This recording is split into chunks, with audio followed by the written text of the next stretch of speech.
Good morning. Thank you all so much for joining us. My name is Laura Brewer and I work at the Department of Justice. In a minute, Attorney General Stein will be on to give us an update on some of the latest scams and the work he's doing to confront robocalls.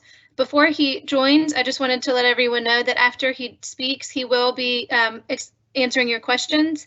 On the right side of your screen is a button that says ask a question. Feel free to type in any questions you have and we'll make sure that he hears those and answers them after his initial remarks. And so with that, I guess we'll get started. Here's Attorney General Stein. Thank you very much, Laura, and it is a pleasure to be with you all. Very much appreciate your participating this morning. We are dealing with really uncharted territory. We've got the gravest public health pandemic of our lifetimes that has created the greatest economic crisis of our lifetime. We have unemployment rates unseen since the Great Depression. And then, of course, in recent weeks, we're dealing with a reckoning of race here in the United States. And so there's unbelievable turmoil in our state and in our nation. I certainly wish well to everybody who's watching, and I hope everyone in your world is healthy and safe. And that's a lot of what we want to talk about today, is to give you all information that you can use to protect yourselves and your loved ones. Because when there is so much uncertainty, as we are experiencing today, this is prime breeding grounds for scam artists, for criminals. They strike whenever they know that there's widespread confusion, widespread fear, uncertainty, and when there's a single topic of conversation, just like COVID-19, and they take that moment, exploit it to try to steal from you your money or personal information. And so, of course, one of the most important jobs we do at the Department of Justice is protecting North Carolina consumers. We do that day in, day out. And by the way, I'm joined today with the head of the Consumer Protection Division of the North Carolina Department of Justice, my colleague Kevin Anderson. And so he will be on and can offer his ideas and tips throughout this conversation as well. But that's what those folks do every day. Whenever you have a complaint against a business, when a business hasn't treated you right, they've treated you unfairly or tricked you, file a complaint with our office. It's so easy to do. All you have to do is go to the website ncdoj.gov/complaint and fill out an online complaint form, and we will do what we can to try to resolve the dispute between you and the business. So that's our normal work. When there is something like this, our work has changed in two fundamental ways. One, we are engaged in price gouging investigations. North Carolina has a price gouging law that prohibits the charging of unreasonably excessive prices during a state of emergency on essential goods and services. So we're in an emergency. The governor declared one. That means that the law is in effect. And we've received more than 2,000 complaints concerning price gouging since the emergency was declared in early March. We're investigating those complaints. We brought one against a tow company that had put a boot on the cab and trailer of some trucks that actually had permission to be parked where they were. And then the tow company charged those trucks $3,000, $4,000, even $4,400 just to get the boot removed so that these truckers could get their items. It was medical supplies, food, water, cleaning supplies, critically needed products back into the stream of commerce. And we went to court and we got an order putting a stop to those business practices. So we're dealing with price gouging, but we're also dealing with scams. And that's the real subject of what we want to talk about today, because there's a whole range of new scams. One thing about scammers is they are incredibly creative, and they will take whatever the news of the moment is and twist it and misrepresent who they are, again, to steal your money or your personal information. And through the course of our question and answer, I'm happy to highlight some of the common scams that we have been seeing so that you can know and be on the lookout for them and you can warn your loved ones, because the sad truth is that scammers will go after anybody, but they especially target senior citizens, and we want to do everything we can to protect the people of North Carolina. So I think with those introductory comments, Laura, I think we can open it up to some questions if people have some. Great, yeah, they do. To report a robocall, you need certain information. However, we're told not to answer unknown calls. So what should we do to try to stop that situation?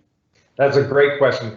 Do not engage with the robocaller. If somebody calls you, don't have a conversation with them. All that may do is put you on a list to show that your number is real, and they may call you back again. But a lot of times the robocallers will leave a voicemail, and a lot of times it's not even a person, it's a recording. And so you can take down the information. Who do they say they are? What is it that they're pitching? Is it an automobile warranty, or you are the IRS and at risk of having federal agents storm your door? You know, whatever their pitch is, you can get the gist of it and let us know. And to report robocalls to us is very easy. We have a direct webpage, and it's called ncdoj.gov/no-robo. Laura, I don't know if there's a comment section where you can type in these URLs where people can see it. There is, and I will. Great idea. Okay, so the two URLs I've given you so far for people on the, well, you're obviously on the internet if you're watching this viewing. ncdoj.gov/complaint is how you file a complaint against any business.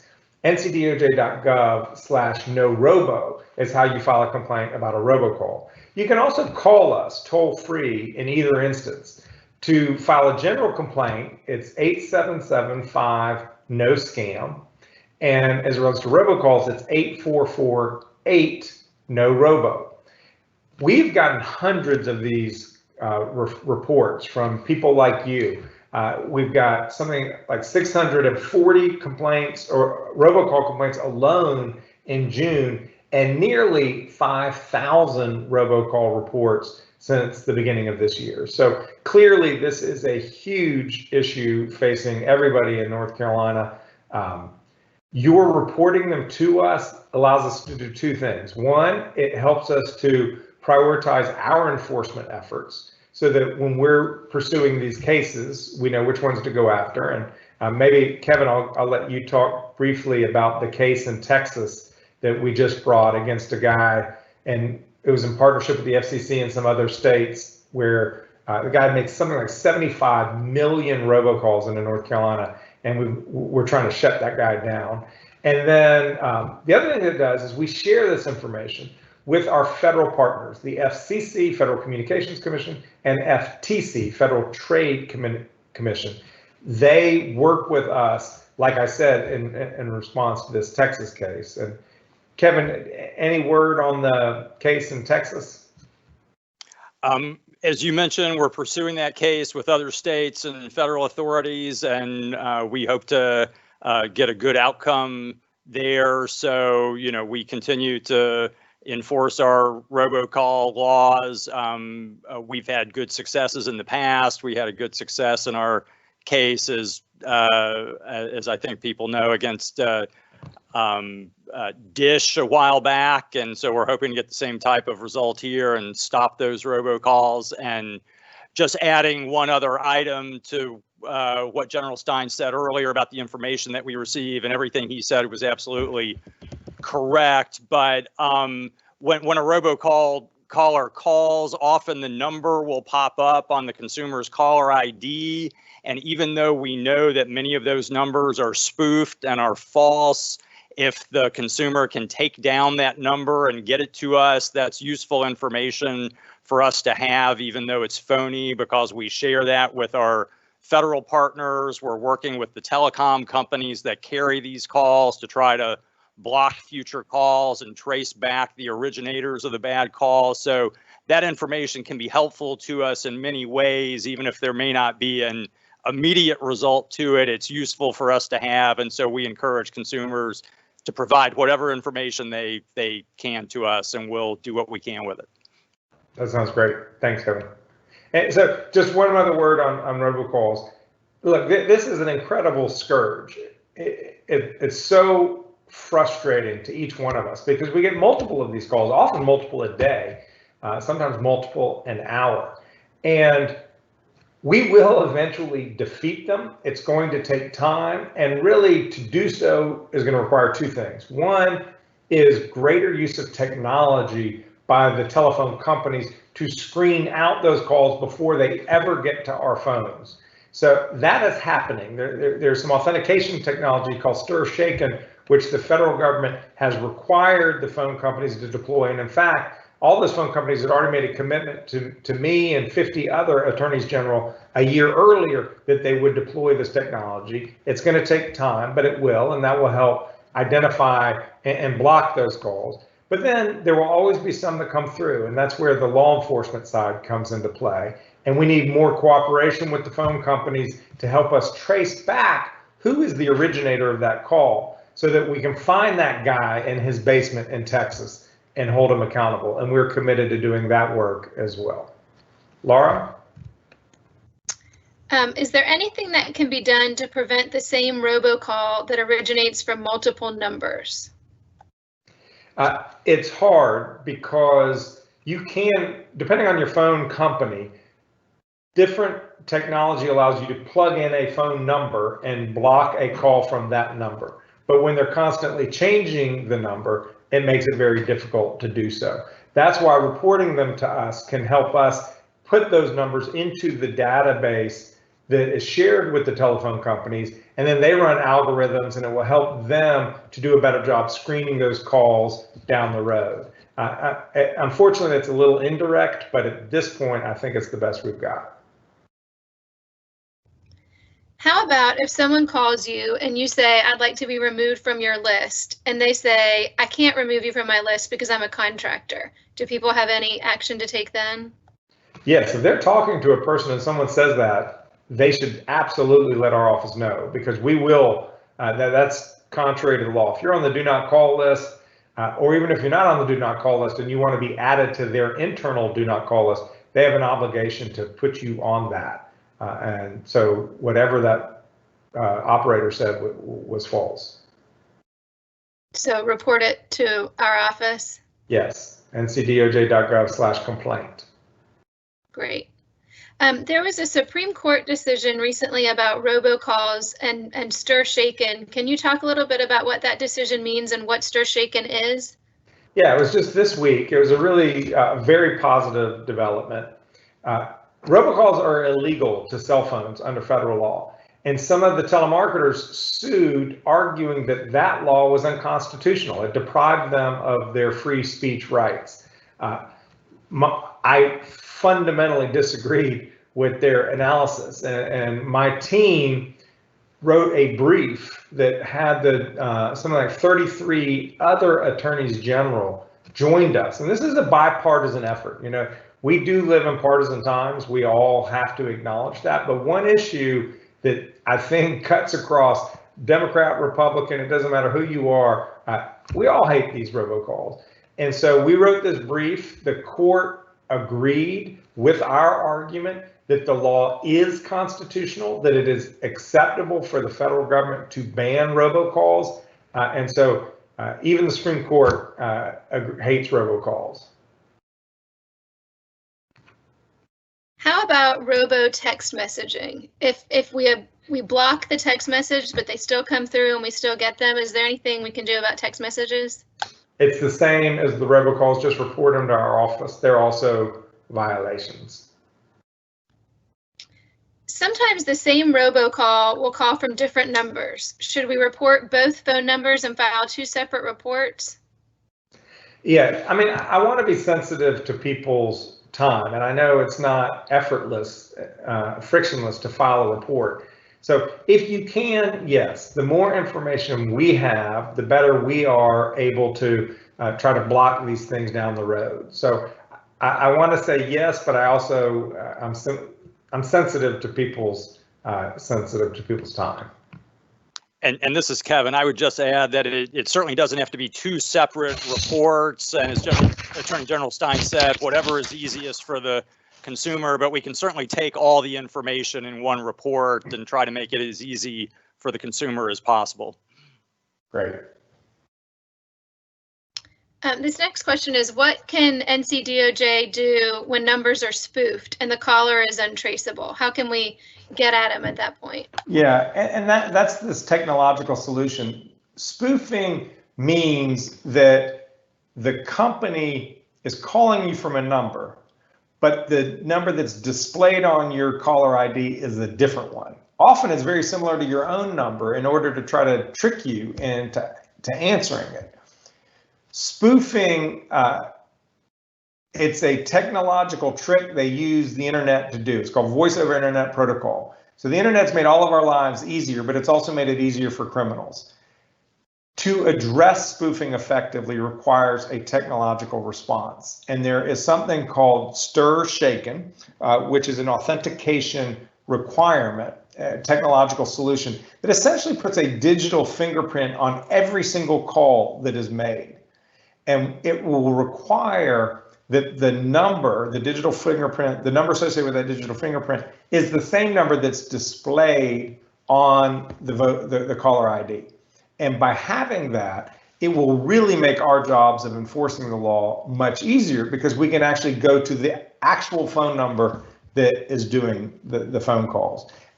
In order for stir shaken to work, the entire industry has to have deployed it. Now, all the big companies, the ones we're all familiar with, the Verizon, AT&Ts, T-Mobiles, all of those companies have already deployed the technology, but there are literally hundreds of small telephone carriers, and they're not all there yet. And until we have an entire net covering the entire telecommunications industry, that we're not going to have a total solution, but it's going to get better over time. The problem is there's so many calls that happen that even if we had a substantial reduction in the calls, people wouldn't necessarily feel it because everyone gets so many calls every day. The next person's question, this person's been on the Do Not Call registry since 2005, and it seems to not be helping. So is there anything we can do to improve the Do Not Call list? The Do Not Call list was actually a really wonderful development in all of our lives. It took effect in like 2002, 2003, and for about 8 years, we all saw a marked reduction in unwanted telemarketing calls. What changed wasn't the Do Not Call list and the legal bar. What changed was the internet. With voice over internet protocol, it became so easy for and incredibly cheap. I mean, these companies can make billions of calls for hardly any money at all using the internet. And that's why we're at a point where the law is pretty clear. And with the Supreme Court decision this week affirming that law, look, it's illegal. The penalties are serious. They actually extended the statute of limitations, the amount of time that we have to go after these lawbreakers. So the problem today isn't the law. The problem is the technological evasion of the law. And that's where we're focusing our efforts at the moment. You maybe just answered part of this, but Elaine is asking, Jerry is asking, many of the robocall fixes are pointed towards cell phones and not landlines. Why is that? It's a lot harder to deal with landlines. Kevin, do you want to talk about the challenges of dealing with the landlines? Because some of the technological screens that the phone companies can deploy on a cell phone are unavailable on a landline. Yeah, I'll do the best I can. You're sort of up on me technologically. I'm not sure if it's my problem with my internet, or could you repeat the question and I'll try my best to answer it. The question it seems like some of the solutions work for cell phones, but not landlines.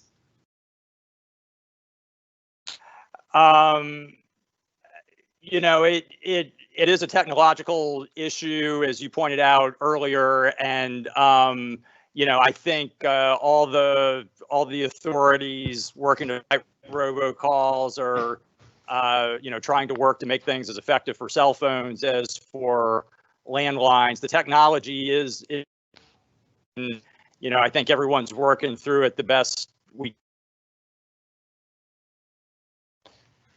can, and we're hoping to develop some good tools. I think that what's happening is that the robocallers are hacking Kevin's internet feed because he didn't come through clearly to me. I don't know if it's true for everybody else. Yeah, there was a little hitch in mine too. Maybe you want to repeat a little bit of. It's okay. Basically, what he said was the technologies are just different. Cell phones are digital, landlines are analog, and therefore there are technological solutions for cell phones that are simply unavailable for a landline, which is just an unfortunate reality. Elaine has asked to repeat where to report the phone numbers of spam or robocalls. If you want to do it by internet, which is the best for us and easy for you, is ncdoj.gov/no-robo. And if you want to do it by telephone, 844-8-NO-ROBO. The next question is about a specific robocall where someone is asking this person about signing up for final burial expense insurance due to new insurance available for those between 50 and 85. Is that a scam? And maybe you want to use that opportunity to just talk about a couple more scams that we've seen lately. Yeah, that very likely is a scam. And you will hear calls about burial insurance, extended automobile warranty, credit card debt. And basically, they will use whatever they can to generate leads, list leads. And sometimes it's not even selling that insurance, is if you're interested, then you get put on some marketing list, and that will just buy you so many more phone calls down the road. And that's why we really urge people not to engage with the robocallers at all, because you want to stay off these lists if at all possible. I want to give an example of another recent type of scam that we've been seeing, and it's because of the coronavirus situation, is contact tracing. Contact tracing is when the public health folks will contact you and let you know that you've been in touch with somebody who has the coronavirus.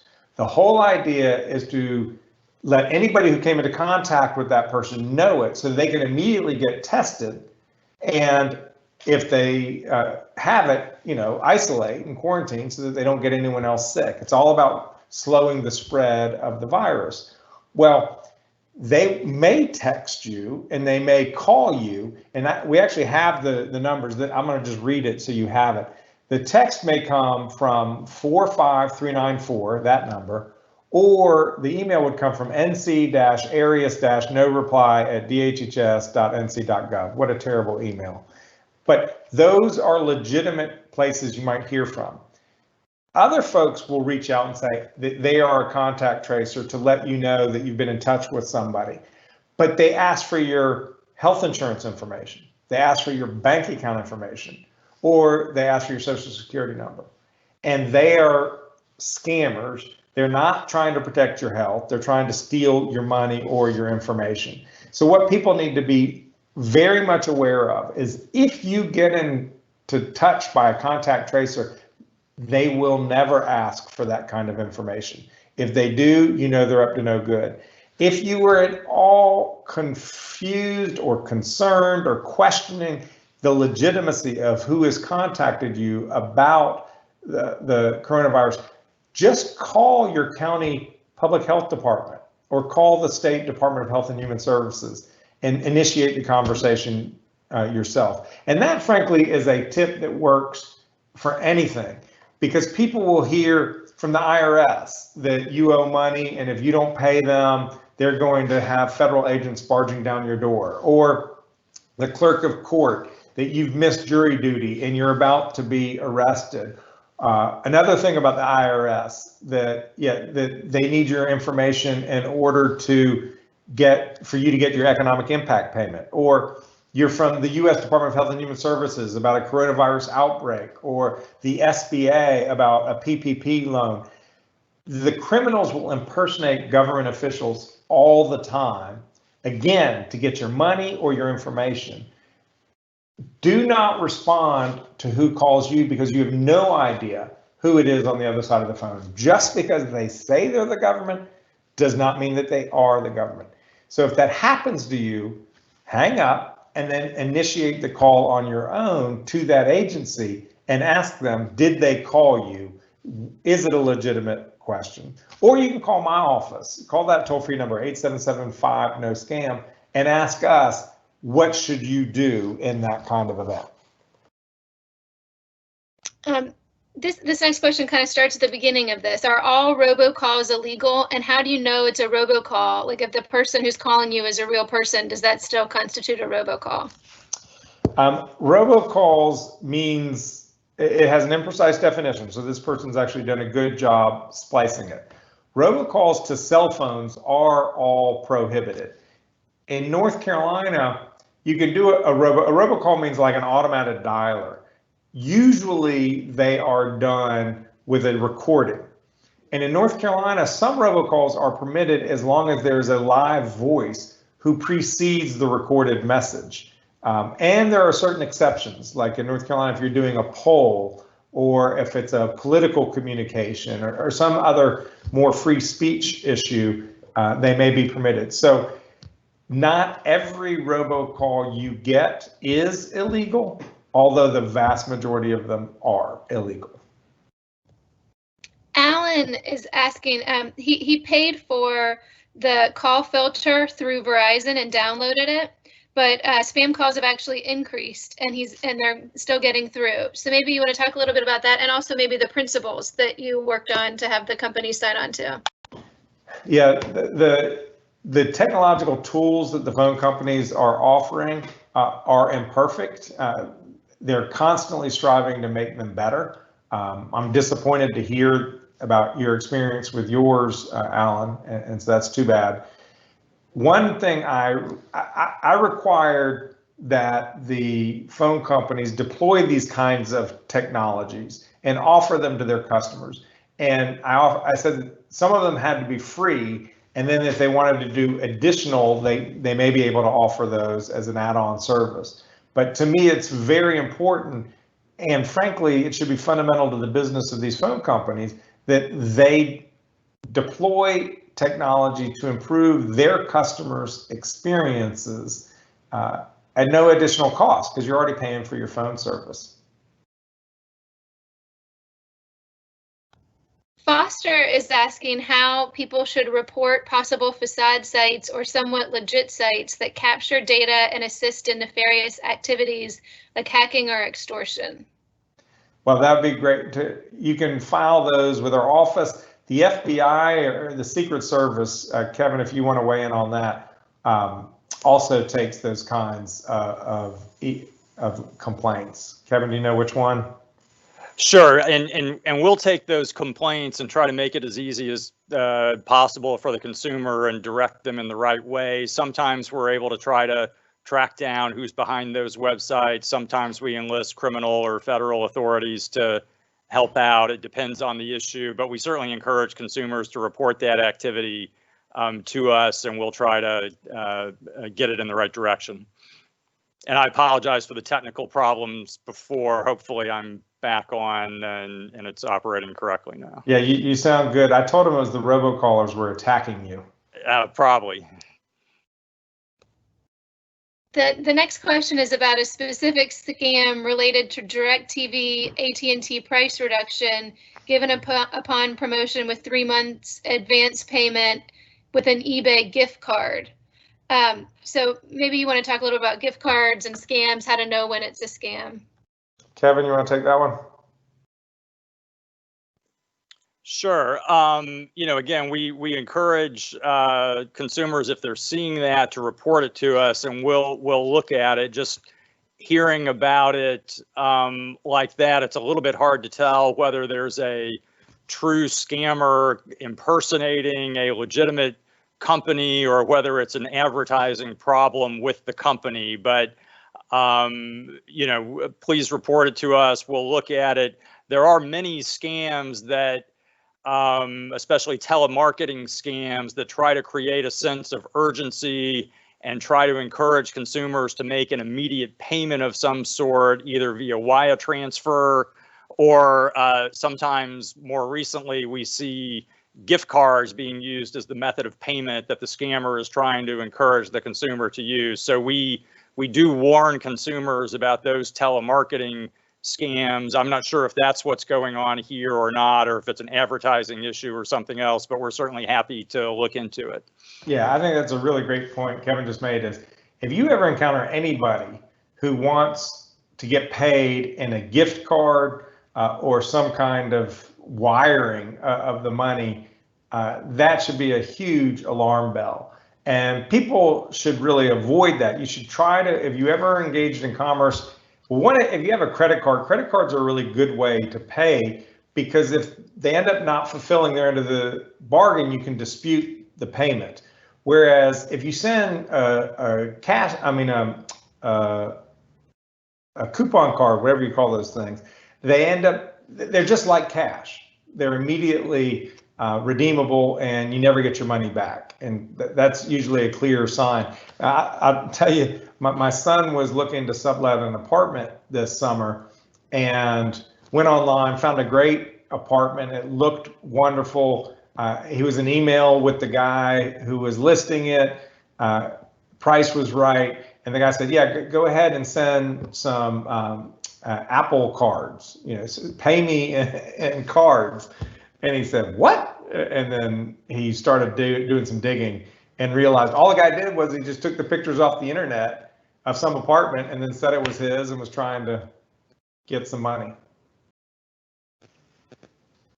Yeah, this is Kevin. Just to jump back in, that really is a big red flag, is asking for payment via wire transfer or gift card. And we've seen endless variations of this scam, whether it's a telemarketer calling to impersonate the utility company and telling a small business they must pay immediately via wire transfer or gift cards, or have the power shut off to the business in the middle of the day. Sometimes it's the scammer impersonating the IRS and saying you're going to go to jail if you don't pay immediately because of your back taxes. And so there are endless variations on this scam. One variation we've seen on it in the COVID-19 crisis is the scammer calling and saying, oh, you've been in contact with someone who has COVID-19, and to get the contact tracing process going, you need to make an immediate payment to us via wire transfer, gift card, some other immediate form of payment. So we see this scam all the time. The scammers adjust to the new situation, the new opportunity. So that's the COVID-19 version of that scam that Attorney General Stein was just warning people about. And just another one, the same model, different organization, is so many people are obviously struggling financially and are unemployed. And there's been challenges trying to get unemployment. And so there are people out there saying, I can get you your unemployment benefits, just pay me cash up front and I will help you to do that. Obviously, you do not need to pay anyone to get your unemployment benefits or to get your economic impact payment. These are things that you are legally entitled to. And people who, whenever somebody wants advance payment for something, huge red flag, huge red flag. Ken has been getting calls for years about from debt collectors. There's somebody with the same last name as he has who has a debt, and he gets these calls. They're even calling his adult children. And so he's wondering, how can he put a stop to these repeated calls?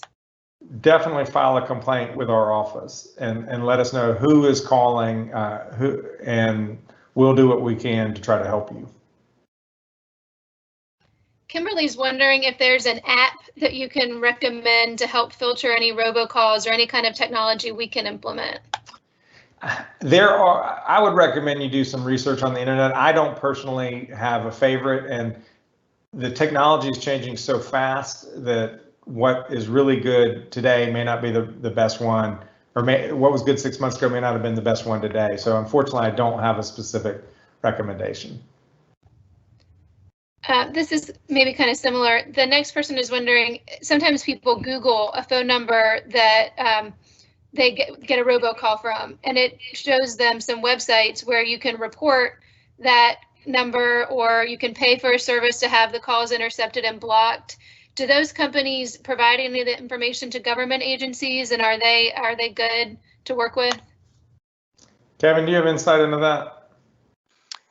Well, it's without knowing more detail, it's a little bit hard to say for sure. I mean, I would generally be a little bit suspicious about those types of services. I can say that certainly we do not get information on a regular basis from those types of services. So if the expectation is that it's going to come to us, that is not happening. So if anyone is representing that that's the case, again, to my knowledge, that's not happening on a regular basis. So certainly we'd encourage people to report it to us, and then may just want to do additional research on those particular services to see if you think they're worth your while. But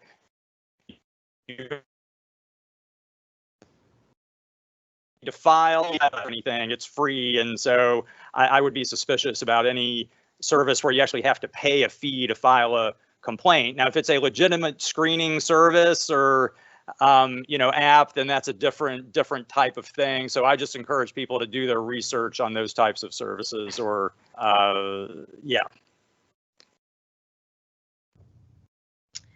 Alice bought a new car and keeps getting phone calls asking her about continuing her warranty coverage. They're not coming from the dealership, but from a different group. And she has asked them to not call her again, but she's still getting more than 30 calls. What can she do? Definitely file a complaint with our office. That's exceptionally frustrating. I'm sorry. Yes, and I'll just add that the robocalls involving extended auto warranties is a fairly typical, common type of robocall. We see it a lot. The case that Attorney General Stein mentioned earlier that we filed against the robocaller in Texas, I believe some of those robocalls involved extended auto warranties. So yes, please report it to us, and maybe it's even the same robocaller that we sued. The next person says that several of his or her friends have received emails with their name on them, but she didn't send them. And so is that a scam, or how could people be sending an email in your name? Technology. It's the same as spoofing a phone number. What they'll do is it'll be in your name, but if you click the name and you look at the email address, it's some totally random computer generated email address, and somehow they got into your phone book. Either your computer had some malware on it or someone else's computer had a malware and you were in their address book. And so it's just one of the unfortunate realities of the modern world. And so what should somebody do in such a scenario? Change their password, or? I think so. Yeah, change your password with your ISP, yeah,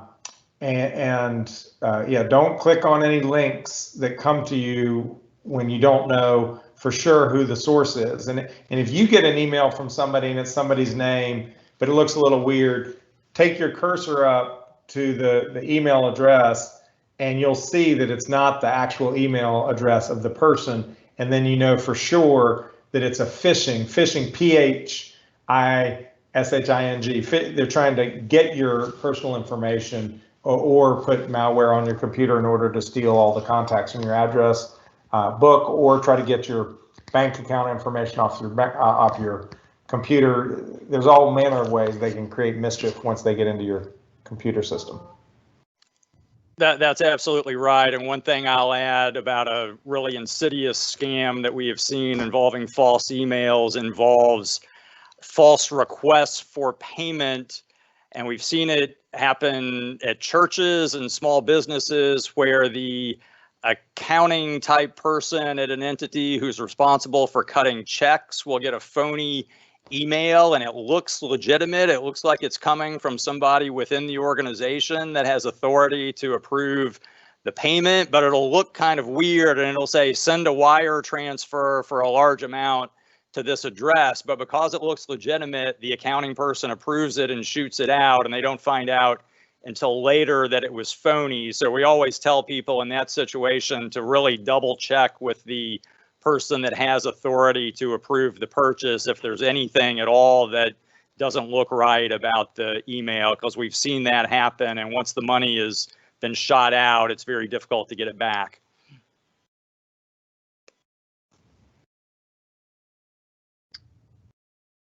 The next person hasn't received their stimulus payment yet and has called the IRS, but they don't have the information. And this person also received a robocall saying that the Social Security number had been compromised. Well, that's very, very frustrating. There is actually a place on the IRS website for people who have not gotten their economic impact payment. And so I would go there and do whatever it is they direct. Be very wary of any third party making any representation to you about their ability to get you your money. And then Alan has asked if we do get a call. I'll say one thing. I'll say one thing about these economic impact payments that was a twist. Basically, for most people, the IRS, they already have your bank account information because most people are filing their taxes electronically. And so the IRS just simply deposited the money in folks' bank accounts. But there are a number of people, and this is particularly true for seniors on Social Security who didn't file tax returns, for whom the IRS did not have their bank account. And the IRS would mail a check to the people. And I heard this because my mom lives in a retirement, my parents live in a retirement community in Chapel Hill, and one of their neighbors got one of these checks, and so she took a picture of it and sent it to me. And I tell you, it looked like the biggest scam you'd ever seen. It didn't look like it was a legit check. And then I ran it by Kevin's team, and we looked at the IRS, and it turned out it was from the IRS, and it was their stimulus payment. And a couple of other people in their community had already thrown away their checks because they just assumed it was a scam. So it could be that they mailed you your check already and it got discarded as junk mail. And don't worry about it. You still can get your economic impact payment. You just need to keep following up and keep pushing the IRS. If you are not getting help, what I urge you to do is contact your U.S. congressperson or your U.S. senator. We have two, obviously, Burr and Tillis, or your U.S. congressperson, because they oversee, the federal government oversees the IRS, and they can help you to get your economic impact payment if the IRS doesn't get it to you directly. Alan is wondering if we do get a call and the person says they're from the IRS or Social Security or something similar, how do we know if it's really them and we should trust the call? You should assume it is not. You should just assume it's not. They almost never call you. Very rare that they would call you. And if they call you, they're not going to ask you for any personal information. They may just leave a voicemail saying, please call the IRS for a question, but it almost all happens through the mail.